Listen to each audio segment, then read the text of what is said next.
Hi everyone, welcome back to my channel. My name is Harpreet and I am a certified IELTS trainer from IDP. Today's video is going to be really special and important for all of you because I have come up with great ideas on resolving the IELTS problems. And yes, especially today's video is on IELTS writing.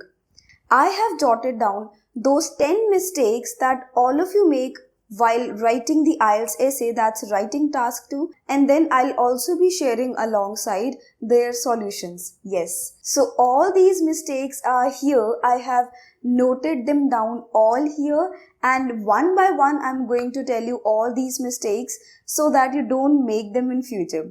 So stay tuned guys. Let's start with the video.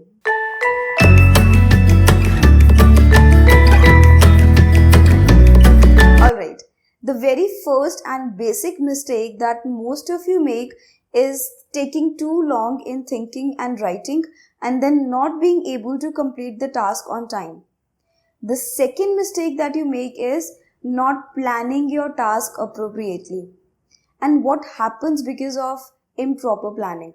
You are not able to decide that which points are important for you, which should be written at first and which can take the back seat as well, or the points that can completely be ignored.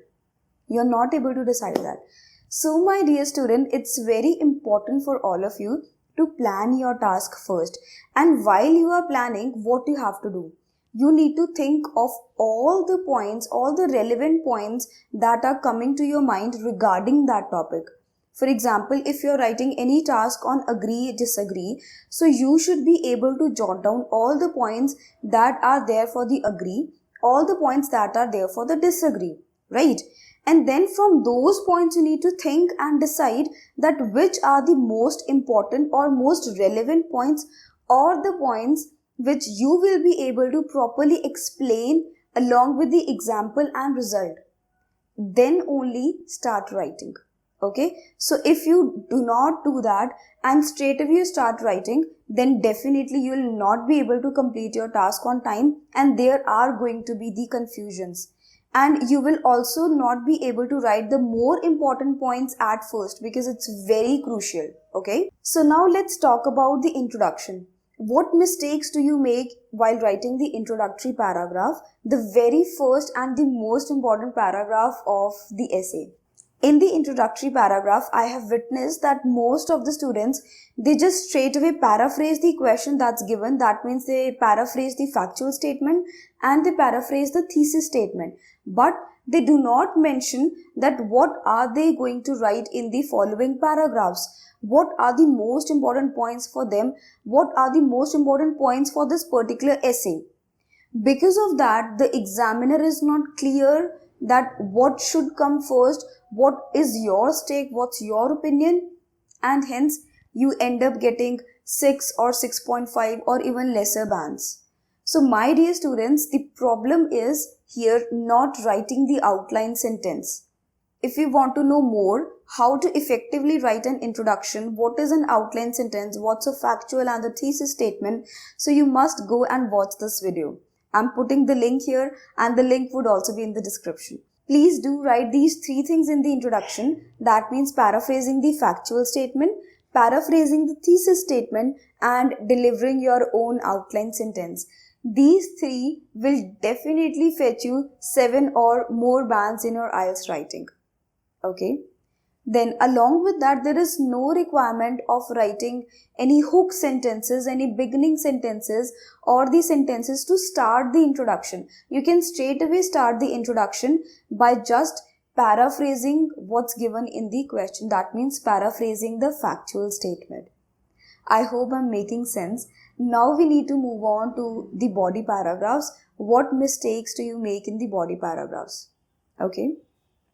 The very first mistake is not straight away starting your idea in the body paragraph, not starting your paragraph with the topic sentence, or you can call it a descriptive sentence.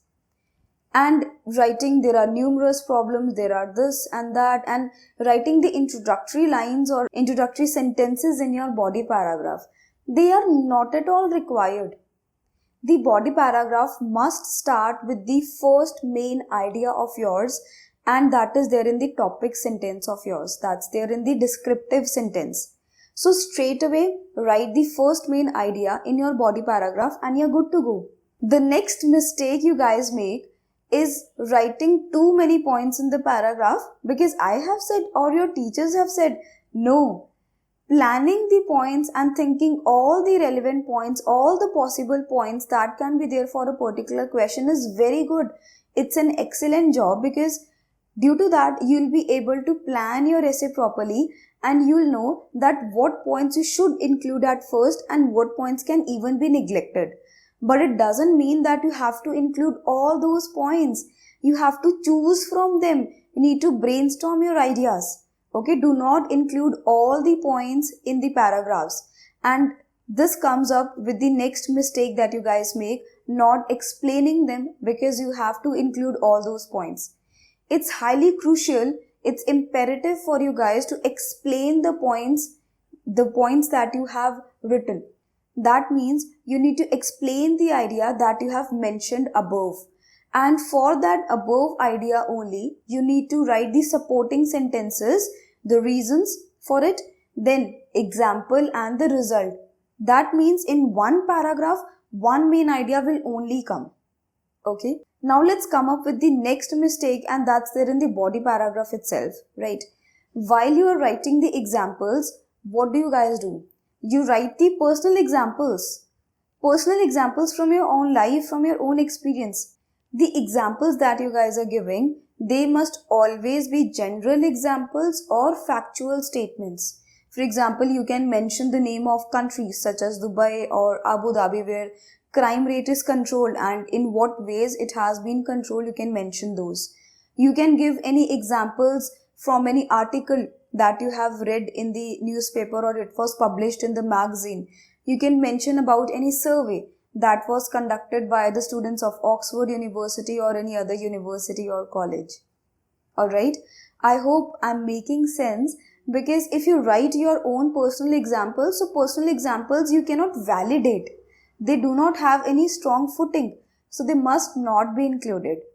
Please mark my words, do not write personal examples in your body paragraphs, alright? So now we are left with two mistakes. I'll explain them one by one.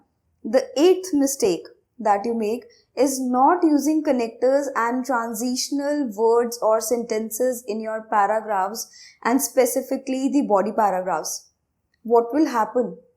The connectors, the transitional words, they hold the marks from the point of view of coherence. And if you do not have coherence, if you do not have the logical order or sequence in your body paragraphs, so how can you fetch marks from that point of view? It means it's essential for you to start your body paragraph with a connector or a transitional sentence that tells the examiner that you are going to start with a particular point. On the one hand, on the other hand, to start with, to commence with, or furthermore. If you're writing contrast, however, whereas, they are important, they are essential to start the body paragraph. Then while you are explaining the points, to substantiate, to exemplify, to explain, to tell it in detail, you have to write these. For examples, you need to use different connectors. For example, as an illustration, for instance, right? These are important, guys. While you are explaining, as a result, thereby, because, that is why, not only this but also for explaining new point. So there are numerous connectors, make use of them. You may also get marks in vocabulary also if you use these connectors, but try not to push them in your writing. There should be a proper logical order and your writing should flow smoothly. There should be a proper transition in your sentences and in your paragraphs. Okay. Now, the last mistake, the most essential one and somewhat relating to what I have just said. I mean about the keywords. The keywords that are there in the question, keywords are the important words, okay?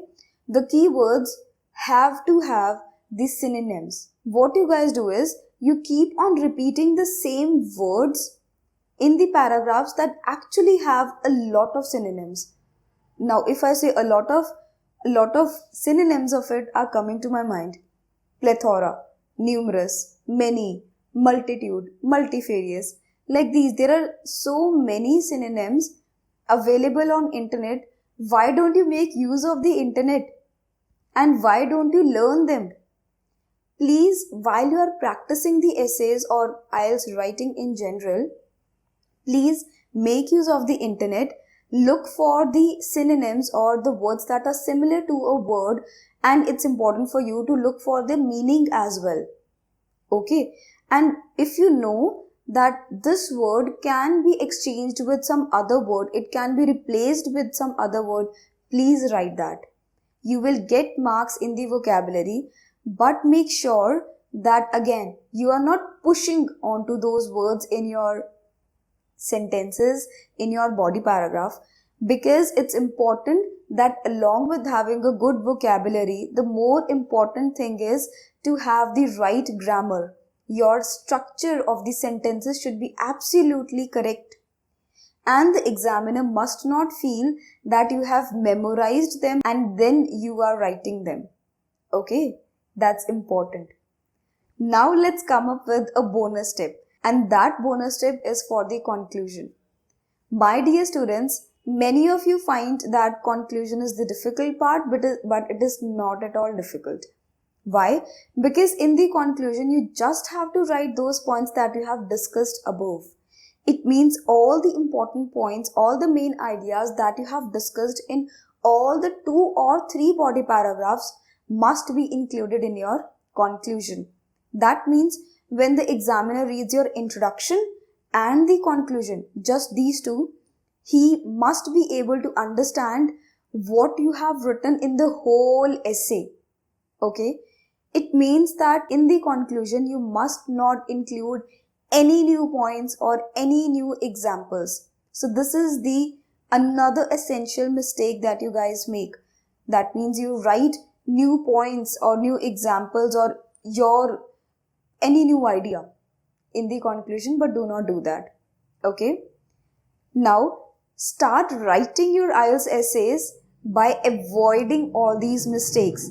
I hope these are going to be really helpful for you and you are going to achieve the target score of yours. If you have liked this video, you know you do not have to forget to press the thumb button. Do subscribe it by pressing the bell icon, and I'll see you next time. Signing off, Harpreet.